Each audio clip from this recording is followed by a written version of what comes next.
Salut la team, j'espère que vous allez bien. Aujourd'hui encore, grâce à Konami, je vous présente en avant-première un archétype qui sortira dans Nexus du Dueliste. Cette extension qui sortira le 27 juillet chez nous. Et bien sûr, merci à Konami de me laisser présenter un phénomène qui n'a pas eu lieu depuis 2017, qui a maintenant 6 ans déjà, depuis l'arrivée des Cybers dans le deck de démarrage, l'attaque du lien. Et oui, ça fait déjà 6 ans qu'on n'a pas eu de nouveau type de monstre. Et qui dit nouveau type de monstre, dit nouvelle ère dans la stratégie du jeu de cartes. Que ce soit par les nouvelles cartes ou les nouvelles mécaniques uniques, ça va être génial. Que ce soit dans cette extension ou dans les prochaines, ce nouveau type de monstre va sûrement, à l'instar des Cybers, révolutionner le jeu.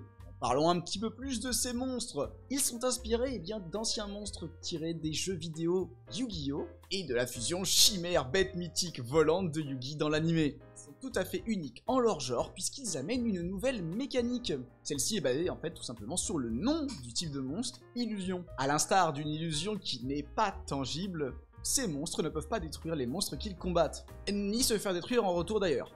Néanmoins, ils sont tout à fait capables de blesser votre adversaire, ne vous inquiétez pas, on va voir tout de suite. Passons aux cartes. Tout d'abord avec le monstre qui semble être un monstre assez emblématique des monstres illusions. Le magicien du cauchemar. Monstre de niveau 7, ténèbres, 2500 points d'attaque, 2000 points de défense, il sera vraiment pas sans rappeler le magicien sanglant. Comme je l'ai dit auparavant, c'est un monstre illusion, lorsqu'il combat un monstre, aucun des deux monstres ne peut être détruit par ce combat. Néanmoins, rappelez-vous, il est capable de blesser son adversaire. Comment? Tout simplement, à la fin de la damage step, s'il a combattu un monstre, il prend le contrôle de ce monstre. Et oui, c'est comme ça qu'on va réussir à blesser l'adversaire avec des monstres illusions, c'est avec les monstres de l'adversaire tout simplement.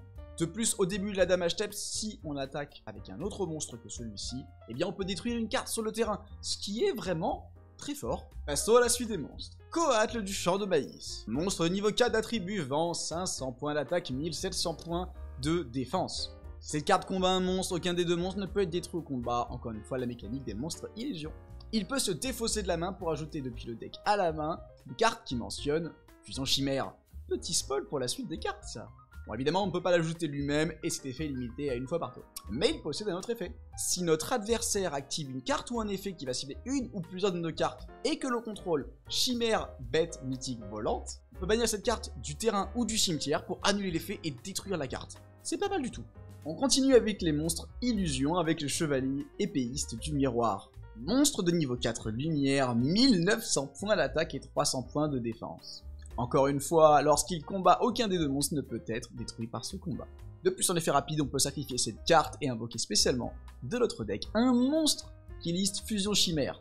Ça, c'est pas mal du tout. Et lorsque notre adversaire active un effet de monstre qu'il contrôle, c'est-à-dire sur son terrain, et que le contrôle chimère, bête, mythique, volante, on peut bannir cette carte du terrain et du cimetière pour annuler l'effet. C'est pas mal du tout, ça fait deux monstres qui vont chercher les ressources dans le deck en faisant une annulation d'effet. Passons au monstre suivant. Gazel, roi des griffes mythiques. Et oui, le retrain de l'ancienne carte Gazel. Bête de niveau 4, attributaire 1500 points d'attaque, 1200 points de défense.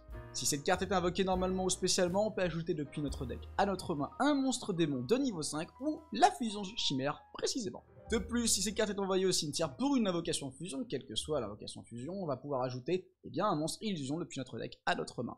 Cette carte a l'air d'être un petit moteur de jeu qui a l'air fort intéressant. On continue avec les monstres retrain avec Performate aux grandes ailes.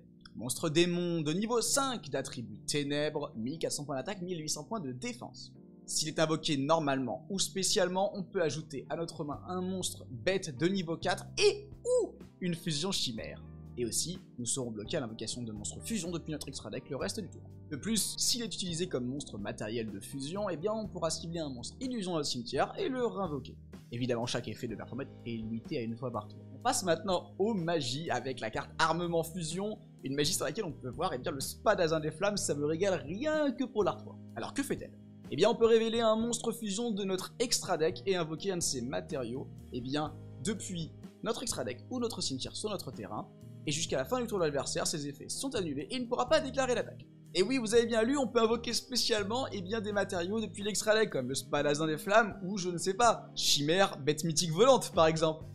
Cette carte est probablement une carte qui pourra servir encore plus dans le futur et qui sera une carte à ajouter à votre collection impérativement, je le pense. On continue avec les magies avec une carte qui a déjà été citée maintes et maintes fois dans cette vidéo, la fusion chimère.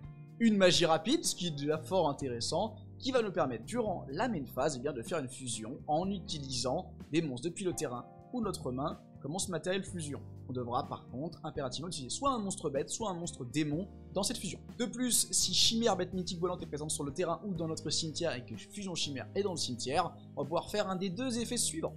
Soit on va récupérer la Fusion Chimère depuis le cimetière à la main, soit on va bannir la Fusion Chimère depuis le cimetière et invoquer Gazelle Roi des Bêtes Mythiques et Berformette depuis notre deck et ou cimetière. Et oui, je parle bel et bien des monstres classiques anciens. Ces deux effets, on pourra choisir qu'un des deux par tour, bien évidemment.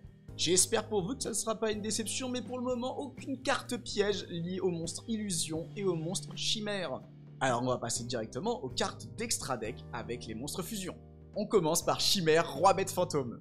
Monstre de niveau 6 d'attribut vent, 2100 points d'attaque et 1800 points de défense. Pour s'invoquer par fusion, il nécessite un monstre bête et un monstre démon.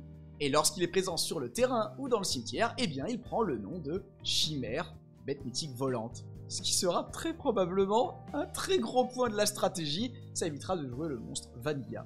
Ce monstre possède également deux autres effets. Chacun de ces effets pourra être fait une seule fois par tour. Le premier effet, si Chimère est invoqué par fusion, eh bien à la end phase, on enverra au hasard une carte de la main de notre adversaire au cimetière. Ce qui est plutôt pas mal. Et durant le tour de l'adversaire, en effet rapide, on pourra bannir Chimère du cimetière afin de réinvoquer un monstre bête, un monstre démon ou un monstre illusion de notre cimetière. Ce qui est fort sympathique également. Est-ce que vous aussi, vous aviez pas le sentiment que ça manquait un peu d'un boss monster illusion? Parce que Konami y a pensé. Chimère Bête Illusion. Niveau 8 d'attribut ténèbres, 3100 points d'attaque, 2800 points de défense et de type illusion bien sûr. Si elle combat aucun des deux monstres, eh bien ne peut être détruit, on le sait déjà. Elle nécessite pour s'invoquer Chimère Bête Mythique Volante et un à plusieurs monstres illusion. Elle prendra également le nom de Chimère Bête Mythique Volante sur le terrain et dans le cimetière. Et elle pourra attaquer durant la battle phase un nombre de fois inférieur ou égal au nombre de monstres matériels utilisés pour son invocation. Ça veut dire qu'elle pourrait déjà attaquer au moins 2 fois minimum à 3100. À la fin de la damage step, si elle a combattu un monstre de l'adversaire, on change son attaque à 0 et on annule ses effets. Ouais, vous avez compris. Si on utilise 4 matériaux pour l'invoquer et qu'un monstre en position d'attaque est présent sur le terrain de l'adversaire, on va pouvoir en fait infliger plus de 8000 points de dégâts à l'adversaire dès la première battle phase. C'est assez fou, non? Et c'était le dernier monstre de cette avant-première. À chaud, et je vous dis, ça me régale parce que je sais qu'on va avoir en plus d'autres monstres par la suite et ceux-là sont déjà très stylés, des grosses références, plein de nostalgie. Moi ça me régale, on a un boss monster. Par le style du boss.